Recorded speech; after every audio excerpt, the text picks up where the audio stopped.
Working days இல்லப்பா ரொம்ப ஆக்டிவாக இருக்கும், பிஸியாக இருக்கிறோம். எப்போ தான் லீவ் விடுவாங்கன்னு தோணுது. ஆனால் லீவ் விட்டால் ரொம்பவே லேசி ஆயிடுது. மேக்ஸிமம் நாள்லாம் காலையில் எந்திரிக்கவே 8 மணி ஆயிடுது. ஸோ வேறு வழி இல்லை.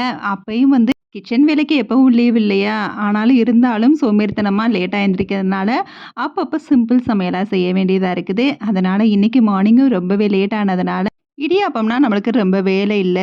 ஒரு மீடியமா வார்ம் வாட்டர வச்சு மாவு பெசஞ்சுட்டு, அப்படியே பிழிஞ்சிட்டு, அது வேகறதுக்குள்ள தேங்காவையும் திருவி, அதோட ஜீனி வச்சு சாப்பிட்டுக்கலாங்கிற மாதிரி இந்த டிஃபன் தான் இன்னைக்கு சூஸ் பண்ணேன். பிரேக்ஃபாஸ்ட்டுக்கு இடியாப்பம் செஞ்சு முடிச்சதும், பாத்திரமும் கொஞ்சம் கம்மி தான். இடியாப்பமும், அது சாப்பிட்ட பாத்திரம் மட்டும் தான். ஸோ இட்லி சட்டி தான் ரொம்ப பெரிய பாத்திரமாவே இருக்கும். மத்தபடி வேகமா வேலைய முடிச்சாச்சு. வேலைய முடிச்சுட்டு, அப்படியே வெஜிடபிள்ஸ்லாம் வாங்க வேண்டியது இருந்துச்சு. சின்ன சின்ன வேலைகள் முடிச்சுட்டு அப்படியே கையோட வெஜிடபிள்ஸ் வாங்கிட்டு வந்தாச்சு. என்ன வெஜிடபிள்ஸ் வாங்கினாலும் வாரத்துக்கு 2 நாள் கீரையும் இருக்கும்.